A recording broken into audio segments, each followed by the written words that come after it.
Well, for growing babies and growing kids, you want to make sure they're getting the best nutrition all the time. The last thing you want is to get them hooked on junk food. Well, that can be hard sometimes. So how do you get them off once they're hooked? Well, here to help you moms out there and your grandparents and the babysitters is nutritional consultant Gabrielle Welch. Gabrielle, thanks so much for coming in. Sure, thanks for having me. So you're a mom, three daughters, right? 3 8, daughters, 10, and 12. Yes, 8, 10, and 12. You got your hands full. And the name of your book is called The Pizza Trap. Correct. What's that about?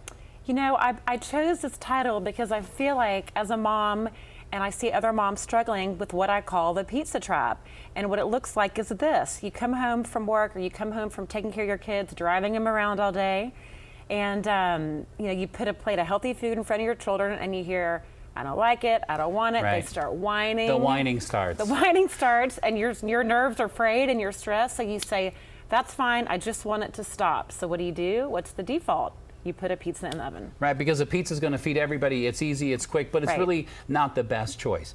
That's how kids can kind of start hooked into these like addictions of junk food. That's what they want all the time. So how do you break that kind of a junk food addiction? Change begins at home, and you know we're the ones that drive the kids through the drive-thru. We're the ones that buy the groceries. We're the ones that make the food. So really it comes down to the choices that we make to be responsible parents. Yeah, I think it's true because having lived it myself, there were a lot of battles I did with, you know, the fish and the greens on the plate. Right. And I can say now that they're teenagers, they actually like that kind of food. Absolutely. So it does pay off in the end. All right, so what about some practical advice? What kind of good practical advice do you have for parents out there?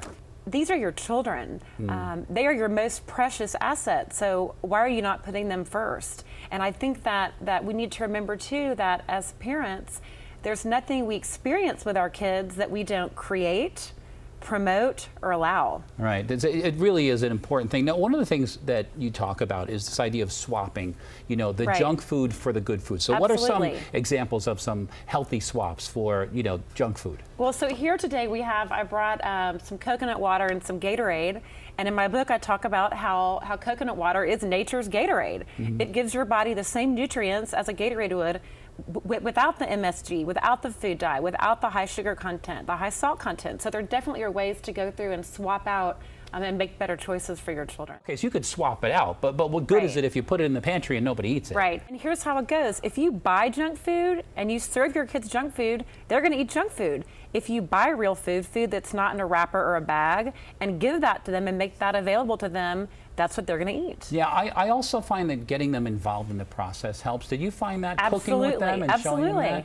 Cooking, shopping, you know, you can teach them math, measurements, cooking as well. I love getting my kids involved in the kitchen. Yeah, and I've taught them how to be label readers as well. So how do you take back control? Let's say you've lost it and everything's gone. What would you say is the one thing you should do to take back control of the situation? The one thing you should do, God, you're making it difficult. Okay, a couple of things you should do. Wipe out the pan and get all the junk food out of the house? You know, that would be one. Right. But I think, you know, it's really important these days. Many parents are afraid to say no.